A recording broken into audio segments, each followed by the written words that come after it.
הלו, היי,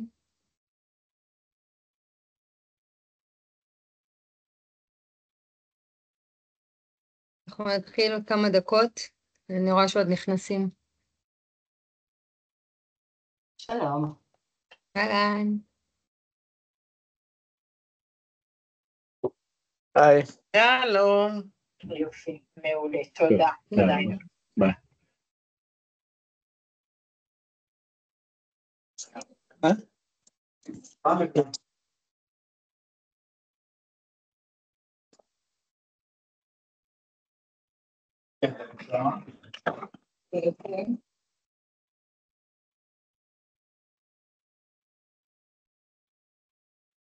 היי.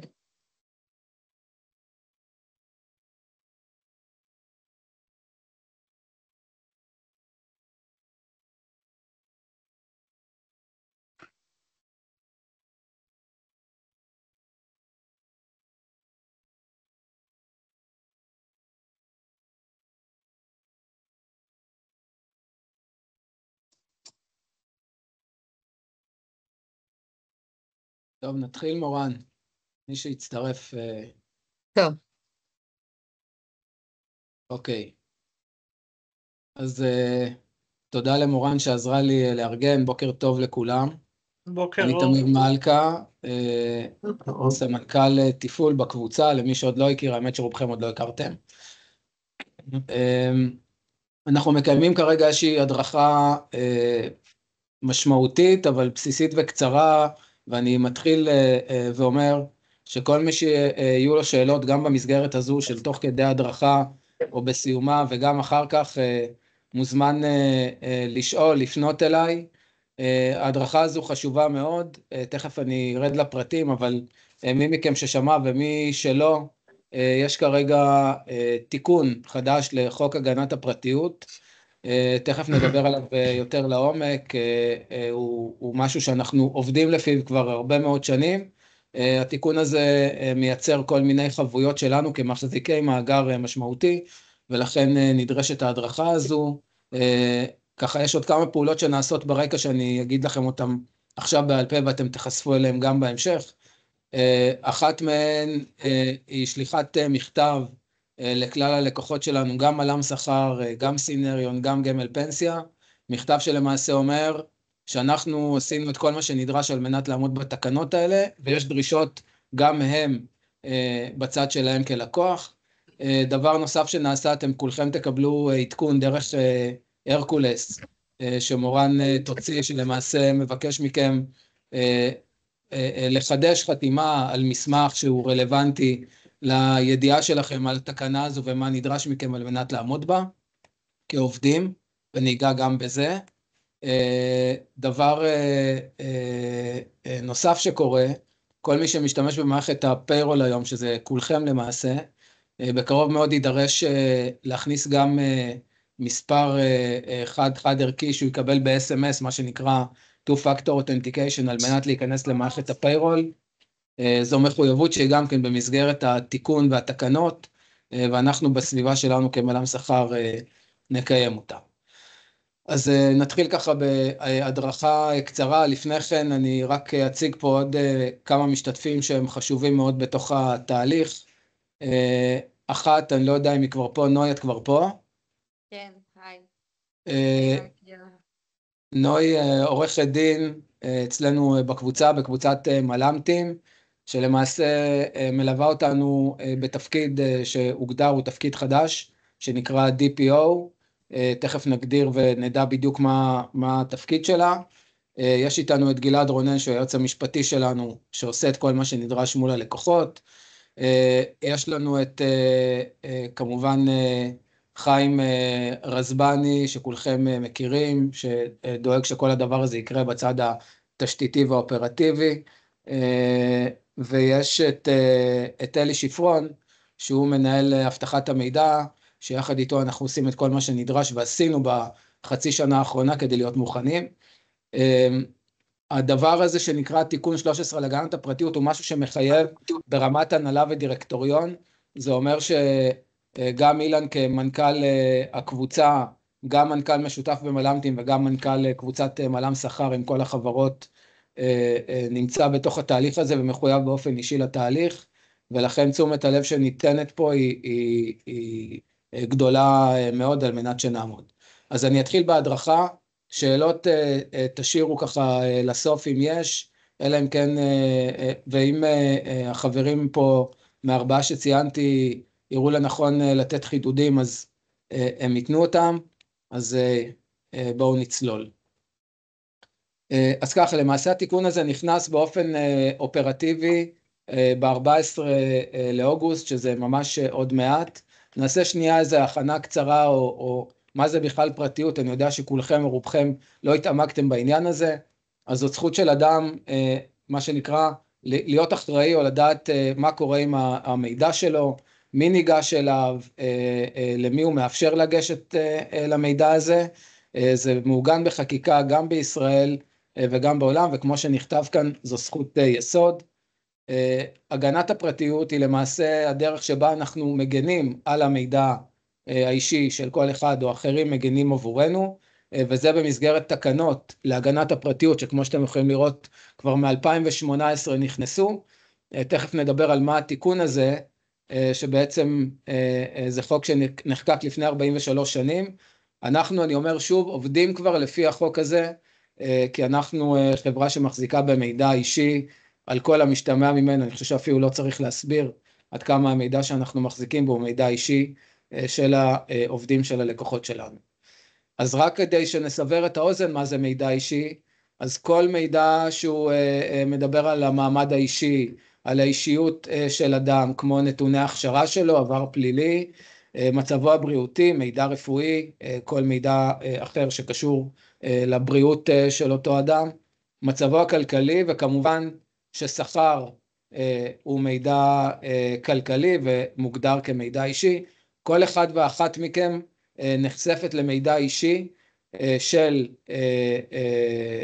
עובדים של הלקוחות שלנו, וחלה עליכם אחריות אישית לנהוג במידע הזה במשנה זהירות.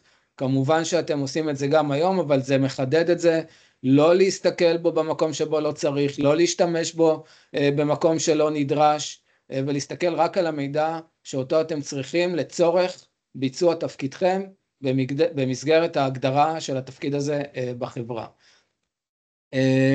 אז עשינו עד עכשיו ככה, למדנו את החומר, רתמנו את הדרג הבכיר, אגב, מרמת הדירקטוריון, שזה אומר שלמה אייזנברג וכל מי שנמצא בתוך דירקטוריון החברות, מיפינו, עשינו המון עבודה, חלקכם היו שותפים לה, רובכם לא, אבל מיפינו את כל המאגרים, או למעשה את המאגר העיקרי שלנו, של הפיירול, ובדקנו שאנחנו עומדים בתקנות בכל אחד ואחד מהיישומים הרבים שיש לנו כאן במל"מ שכר, וכמו שציינתי בפתיח, ביצענו תוכנית פעולה שהיא גם משפטית, גם טכנולוגית, וגם ברמת הניהולים והנהלים. אני אחזור במשפט משפטי מול הלקוחות שלנו, אנחנו מוציאים מסמך, טכנולוגי, עשינו את כל מה שנדרש ואת כל מה שאפשר לעשות במסגרת היישומים שלנו על מנת לתת מענה טכנולוגי לדרישות, וניהולי ונהלי, אתם תקבלו שוב אחד מהדברים הוא ההדרכה הזו, ותקבלו גם מסמכים שהם רלוונטיים לעניין הזה. בעצם מה שקרה, ההבדל המשמעותי שקרה הוא שלמעשה אנחנו כמחזיקי מאגר, אנחנו לא בעלי המאגר, הבעלים הם הלקוחות שלנו, אבל כמחזיקי מאגר חלות עלינו חובות שעד היום לא חודדו מספיק או לא חלו. שוב אני אומר, אנחנו דאגנו לעבוד על פי החובות האלה, אבל היום זה מעוגן גם בחוק. אתם תקבלו גם את המצגת הזו כך שתוכלו לעיין יותר לעומק במה שכתוב פה במלל רב, אבל מה שחשוב לומר פה זה שאנחנו כמעבדי מידע ומאחסנים בו נדרשים להתייחס או לתת תשומת לב לדרך שבה אנחנו עושים שימוש במידע הזה, מכיוון שמדובר במידע שהוא בעל רגישות מיוחדת. איפה זה פוגש אתכם, שזה בעצם החלק המעניין בתוך כל האירוע הזה? אז זה פוגש אתכם גם מול הלקוחות, גם בנהלי ותהליכי עבודה שאתם מקיימים ביום יום, וגם באופן השימוש במערכות, ואני אעבור עכשיו ככה על כל אחד מהפרמטרים האלה באופן קצת יותר מעמיק. אז מול הלקוחות, כמו שאמרתי, הלקוחות שלנו מאחסנים אצלנו, מאפשרים לנו גישה למידע, שהוא מידע שלהם ושל העובדים שלהם. אנחנו ניגשים למידע הזה כדי לעשות את התפקיד שאנחנו נדרשים ומורשים על ידי הלקוחות שלנו, ולצורך זה בלבד, ואנחנו מחויבים לדווח להם, שזה גם משהו חדש, אחת לשנה, על פי דרישה, מה ביצענו, איך ניגשנו, מי ניגש לכל אחד מהמאגרים שלהם לפי לקוח. אנחנו מחתימים אתכם על הסכמי הסודיות האלה, שלפיהם אתם שומרים על המידע ועושים בו שימוש, כמו שאמרתי, לצורך עבודה בלבד, ואני מדגיש את זה שוב. הגישה למידע הזה הוא מידע אישי רגיש, רק לצורך עבודה ורק עבור הלקוח שעבורו אתם עובדים. אנחנו עושים סקרי אבטחת מידע והגנת הפרטיות באופן תדיר, אחת לשנה או אחת ל18 חודשים, מבצעים את זה בתוך המערכות, ואנחנו עונים לשאלות של הלקוחות שלנו בעניין הזה, ונותנים מענה על פי דרישה שלהם. אגב, גם הלקוחות שלנו, חלקכם כבר נחשפתם ושלחתם אלינו מיילים עם שאלונים, הלקוחות שלנו מאוד מאוד לחוצים מהעניין הזה, כי החובות הזו חלה גם עליהם, ותכף תראו איזה כנסות או עיצומים אפשר להכיל על מי שלא עומד בתקנות האלה, וזה אחד מהדברים שמטרידים אותם. בתהליכי העבודה, אז שוב, בין לקוחות, אגפים, רפרנטים והרשאות, אנחנו מאפשרים לגשת למידע, שוב, על פי הנדרש במסגרת העבודה שלכם. הלקוחות שלנו יקבלו מכתב, שאנחנו למעשה החתמנו את כולכם על מסמך שאומר שאתם ניגשים רק ללקוחות שאליהם אתם צריכים לגשת. אנחנו מטפלים כרגע בהרשאה שיש לחלק מהעובדים כאן, ישירות לבסיסי הנתונים, ואמצעי אבטחה נוסף, כמו שאמרתי, SMS על מנת לגשת למערכות. ניתוק מהמערכת אחרי זמן מוגדר ללא שימוש, היום זה נעשה באמצעות נעילת המחשב כמחשב, וזה כרגע פתרון שהוא מספק לעניין הזה. גופי הפיתוח נרתמו ועושים איתנו עבודה יוצאת מן הכלל כדי לתת מענה. חלק גדול ממה שנרשם פה כבר מבוצע על ידי גופי הפיתוח, וגופי הפיתוח בהחלט מוכנים לכל מה שנדרש בעולם הזה של הגנה על הפרטיות. בעצם כל מה שהם עושים זה היכולת לאפשר גישה למי שנדרש ולתת שמירה נוספת על המידע. אני אעבור בגדול, יש, כמו שאמרתי, זה תפקיד של הדירקטוריון בראש ובראשונה, ואחר כך זה יורד אלינו, וכמו שאתם יודעים, כל משהו תפקיד של הדירקטוריון בסוף מגיע באופן, בכינון ישיר אלינו כדי שיבוצע, אז כל מה שכתוב פה ותוכלו להן אחר כך אכן מתבצע, ומובל על ידי בצד שלנו של מלם שכר והחברות תחת הקבוצה הזו. מה יעשו לנו? מה יעשו לנו אם לא נעמוד במה שאנחנו נדרשים? אז תראו את תקרת העיצומים, 5% ממחזור העסקאות, שזה סכום מטורף במספרים, בסדר גודל שלנו, ויש הרבה מאוד הפרות שהרשות, כשהיא תחליט לבוא ולבדוק, תבדוק, ואני מניח שאנחנו נהיה חברות מהסוג שלנו, כנראה ייבדקו, ואני יודע להגיד היום שאנחנו גם נעמוד בזה על בסיס העבודה שעשינו. יש כאן הטלת סנקציות כגון הפסקת עיבוד, שזה אומר שחברות יכולות פשוט לאבד את האפשרות שלהם להמשיך ולהתקיים, זה נורא. אני בספק אם יעשו שימוש בעיצומים מהסוג הזה, אבל זה בהחלט צריך לבוא לתשומת ליבנו. עונשי מאסר והרחבת תקופת התיישנות על תביעות אזרחיות מ2 ל7 שנים, אלה דברים שהם משמעותיים, וברמת החברות שזה לא רק אנחנו, אגב, אפשר לראות כתבות כאלה במשק ובכל העיתונים, כולם נכנסו להיות ככה, כולם נדרכים מהאירוע, ואני אומר שוב, אנחנו כבר כמעט שנה, לא חצי שנה, כבר כמעט שנה עוסקים בטיפול הזה, שנהיה מוכנים לתיקון הזה לחוק. אנחנו נדרשים למנות ממונה להגנת הפרטיות. יש לנו למעשה, מצד אחד יש לנו את הסיסו שלנו, אברהם ודימה ברמת הקבוצה, ועל פי הקריטריונים אנחנו נדרשים בהחלט למינוי כזה, והם קיימים אצלנו. יש את נוי שהיא DPO, והיא הממונה על הגנת הפרטיות על בסיס התפקיד החדש הזה למעשה שהוגדר, ונוי אולי ככה תגידי כמה מילים מהצד שלך, אולי ככה זה הזמן. אוקיי, תודה תמיר, אז קודם כל נעים לראות אתכם, גם אם אנחנו בטימס, אז באמת התפקיד הזה, זה תפקיד שהוא באמת הוא תוצאה של התיקון 13 לחוק הגנת הפרטיות. התפקיד הזה בעצם נועד כדי לשמר ולהיות בבקרה על כל הנושא של הגנת הפרטיות בתאגיד. אפשר לראות באמת על השקף את התפקיד, זה סמכות מקצועית ומוקד ידע, זאת אומרת אם יש שאלות שקשורות להגנת הפרטיות, איך ליישם את הדברים בשטח, אתם כמובן יכולים לפנות ולהתייעץ. זה כן לתת ייעוץ מקצועי גם שוטף להנהלה, לעובדים, זה די דומה לסעיף הקודם, אבל זה באמת איזשהו מקור ידע בתחום של הגנת הפרטיות. יש גם תוכנית הדרכה שאני אצטרך להכין ולפקח על זה שיש הדרכות בשטח לעובדים, כדי להטמיע, ליישם את כל מה שנובע ומשתמע מחוק הגנת הפרטיות ומתקנות הגנת הפרטיות, תקנות אבטחת מידע. יש נקודה חשובה שזה טיפול בפניות נושא מידע. למעשה עכשיו התיקון הרחיב את האפשרות של נושא המידע, כלומר האנשים שלגביהם יש מידע במאגר, לפנות אליכם ולבקש לתקן או לעיין או לשנות את המידע במאגר. אז כאשר אתם מקבלים פנייה כזאת, קודם כל יש לזה התייחסות בנוהל שיפורסם אליכם גם כמובן לעיון וללמידה, אבל ברגע שקורה מצב כזה שפונה נניח נושא מידע ואתם מתלבטים, הנוהל לא מספיק טוב, לא יודעים לתת את התשובה, אז כמובן לפנות ולהתייעץ ואנחנו נסייע לכם בהתחלה, עד שככה זה יהיה יותר נוח ויותר נגיש.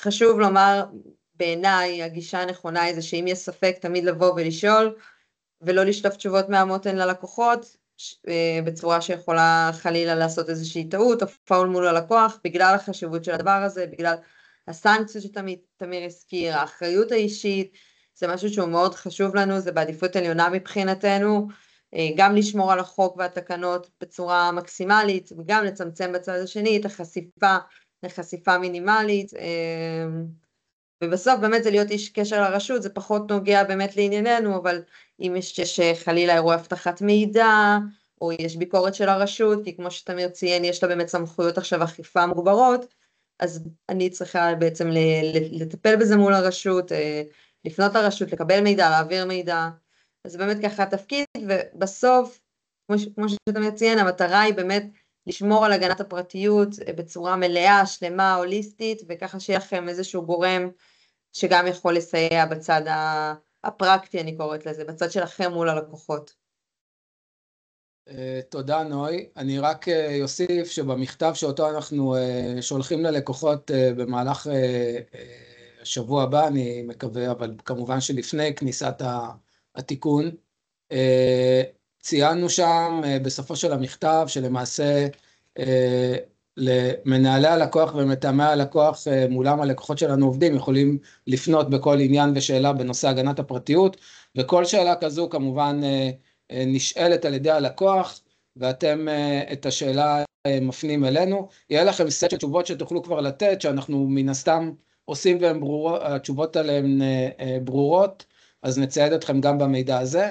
אני מניח שיהיו מספר חודשים שבהם הדבר הזה יעלה, אז בגדול שוב, כשיפנו אליכם, בכל מקרה תעבירו את המידע הזה גם אלינו, כדי שנדע לתת מענה הולם, ולדעת שמישהו פנה ומתעניין בעניין הזה מצד הלקוחות.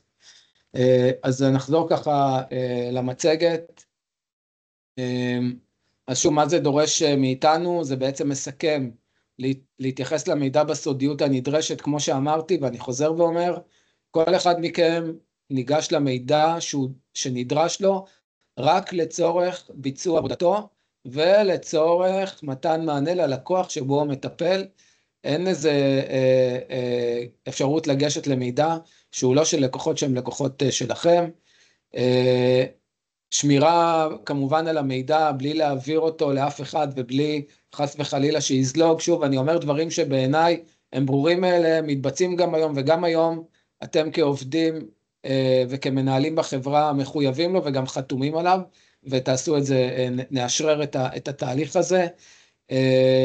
כמובן נהלי אבטחת מידע והגנת הפרטיות של החברה, במסמך שהועבר אליכם, בימים הקרובים דרך הרקולס, יצוין שיש את כל הנהלים האלה וכל המידע הזה בפורטל, ואתם מתבקשים לעבור עליו שוב.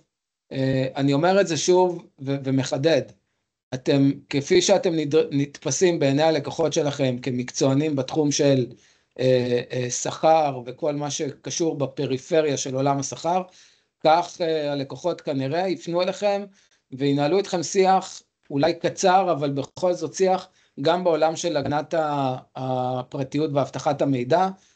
חלקכם כבר עושים את זה היום ונותנים חלק מהתשובות, חלקכם אולי לא.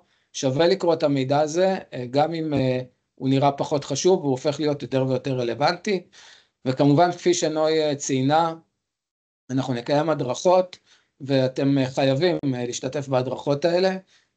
נעשה את זה בתהליך של אנג'ס, כמו שעושים בהדרכות או בתהליכים אחרים שמחויבים, אבל בסוף זאת חובתנו לקיים אותם, ואנחנו נדרשים לעמוד בה. אז ככה, באמת, למה אנחנו עושים את זה, את כל הסיפור הזה? כי הוא באמת משהו שנראה מאוד מאוד קשה, מורכב, ומוסיף לנו עוד ועוד משימות, שגם ככה יש לנו הרבה ביום יום.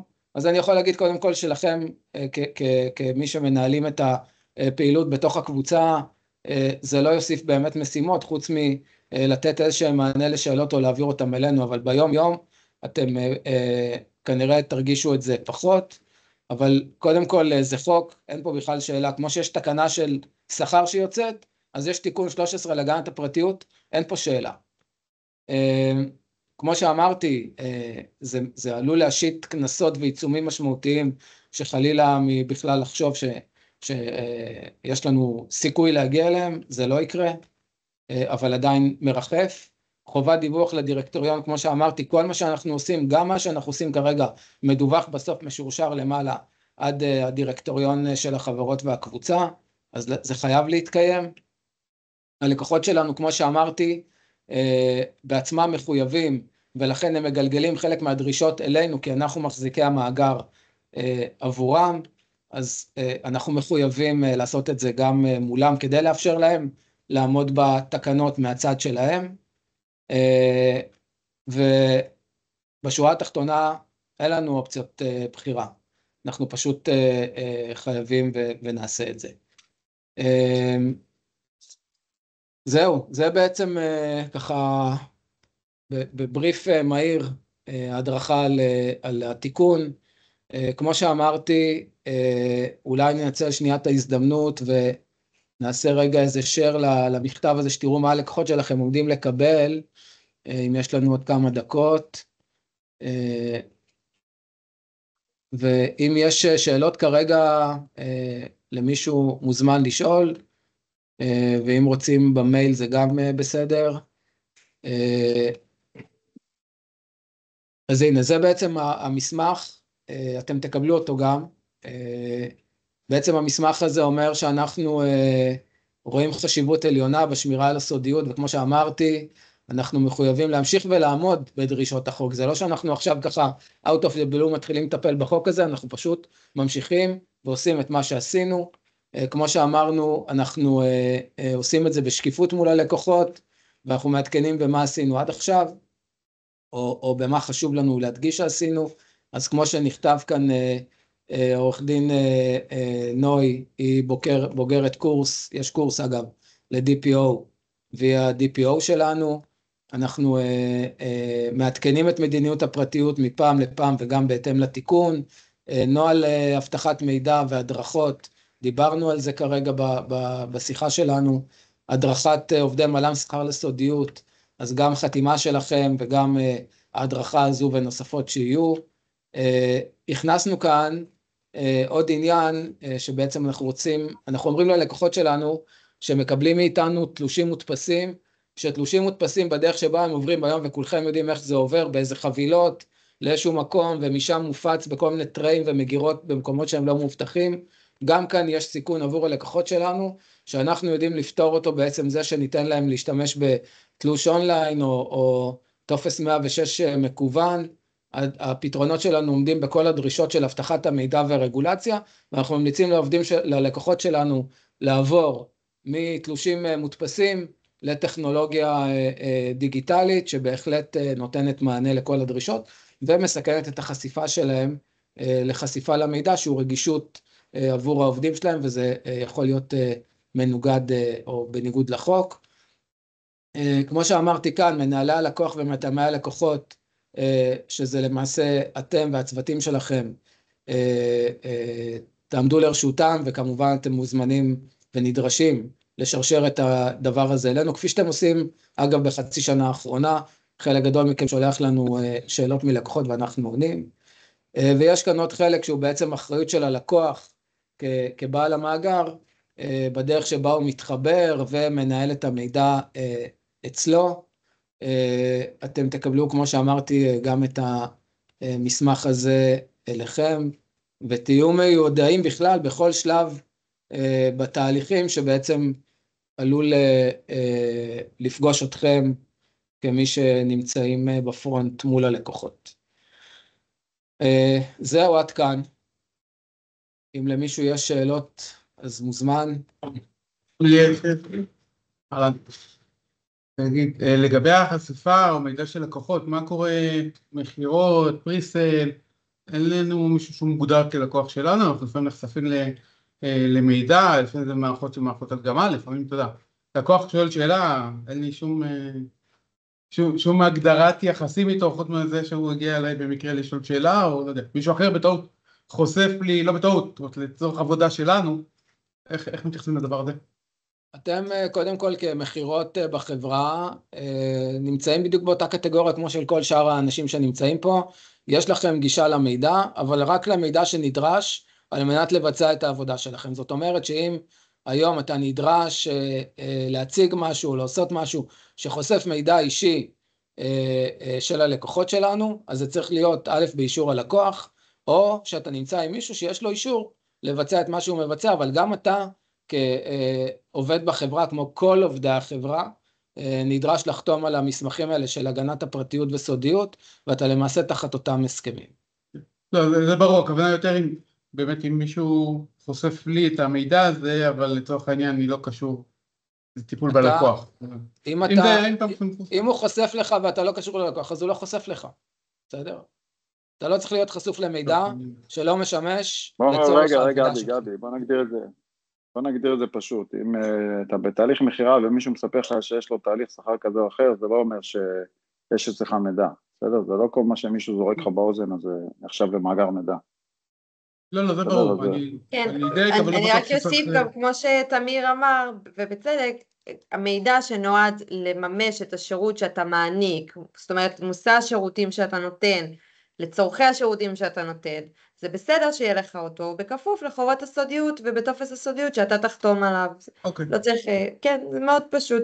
אני רק אחדד עוד נקודה, אם כבר שאלת את זה, כדי ליישר קו, כמובן שחוק הגנת הפרטיות הוא גם מדבר על הזכות המהותית לפרטיות, כפי שתמיר הסביר, אבל הנקודה שעכשיו התיקון בא ונוגע בה ולב העניין, זה למעשה כל נושא של הבטחת המידע, איך למנוע אירועי הבטחת מידע ודלף מידע או פגיעה בשלמות המידע.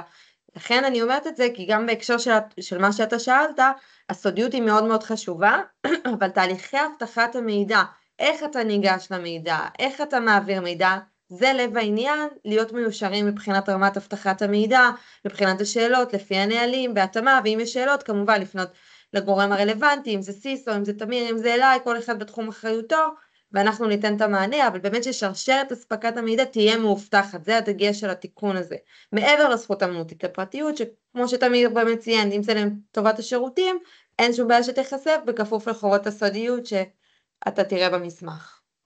תודה. נשאלה כאן שאלה לגבי SMSים שאנחנו נשלח לכניסה לפיירול, אז כל מה שנוגע לעניין הזה מתנהל בדיוק כמו שאר ה-SMSים, מי שיש לו טלפון כשר או אין טלפון שמקבל SMSים, מקבל הודעה קולית, וזה למעשה ייתן מענה לכל המשתמשים באשר הם. עוד שאלות? מה לגבי ADP? סליחה? מה לגבי ADP? אני שמתי את זה שנייה בצד, נדבר על זה בנפרד. בגדול אבל שם, נדבר על זה בנפרד, בסדר? הנה, זאת שאלה טובה, נדבר עליה בנפרד. נשאל כאן מתי החוק נכנס לתוקף, ב-14 לאוגוסט זה קורה. נכון. בסדר? 14 באוגוסט. כן, עוד אחת בבקשה רק, ככה תוך כדי אלו. אם יש לנו לדוגמה לקוח שמתיר לנו להציג את הנתונים שלו, יש לנו כזה, בסדר, באחד הלקוחות, למשל יש שני נתונים שלו להדגמה, יש חובה גם שנקבל את זה עכשיו בכתב או משהו כזה? חד משמעי. רגע, תמיר, מה חד משמעי? רגע, שנייה, תמיר. אם הלקוח יאשר, אני צריך בכתב שהוא יאשר את זה, חד משמעי. רגע, שאלה מה הוא מציג, אתה עונה חד משמעי, השאלה על מה? אנחנו בדרך כלל ברור, מציגים אני מתייחס רק לנתונים אישיים. אם אין נתונים אישיים, אתה מציג רק שם ושם משפחה זה נתונים אישיים? לא, מה פתאום? לא, אז בוא שנייה, רגע, דודי, אתה יודע מה? לא מציגים את השכר שלו עכשיו, לא מציגים את לא, זה. אז אני אחדד, זה בסדר, דודי, אז אני מבין ואני מחדד, בסדר? שוב, כל החוק הזה מתייחס למידע אישי רגיש, בסדר? אם זה לא מידע אישי רגיש, ויש פה במצגת מצוין, ואם יש ספק, אין ספק, תשאלו, וזה בסדר גבי לשאול. מידע אישי רגיש הוא מידע שכולל תעודת זהות, בסדר? אם יש, כלומר כמה מידע, אם יש שם משפחה, תעודת זהות, תאריך לידה ומספר טלפון או מייל, כבר כל הדבר הזה ביחד הופך למידע אישי. אז כשיש מידע אישי, כמובן ששכר, נתוני שכר כמובן על אחת כמה. אז להציג פונקציונליות של מערכת עם נתונים שהם, אגב, הכי נכון זה להציג נתונים שהם מעורבלים או לא נכונים, בסדר? זה נראה לי הכי נכון לעשות, אבל אם אתה רוצה להציג משהו במערכת לייב של לקוח, והוא לקוח שמאפשר לך, אז כמובן שחייב ממנו אישור חד משמעי. כן, בסדר. חשוב לה... תודה. אוקיי, עוד מישהו חברים? תמיר, אנחנו ניקח את כל הנושא של מאגרי המידע בפאבליקייטור, בשיווק, נראה איפה אנחנו, אם יש איזושהי התייחסות גם כן, כי יש כן מידע רלוונטי כמובן ללקוחות. פרטים אישיים, אין שכר בפחור, אבל יש דברים אישיים. 100%. טוב. בסדר, טוב, אז המצגת הזו, שוב, תשלח אליכם, ההקלטה תהיה במקום שתוכלו לצפות בה, ואני מבקש שתעבירו את המידע הזה גם לעובדים שלכם ולצוותים שלכם, בסדר? חשוב. תקפידו ותראו שהם רואים את זה. תודה רבה. תודה. יום טוב, ביי ביי. תודה רבה. תודה. ביי.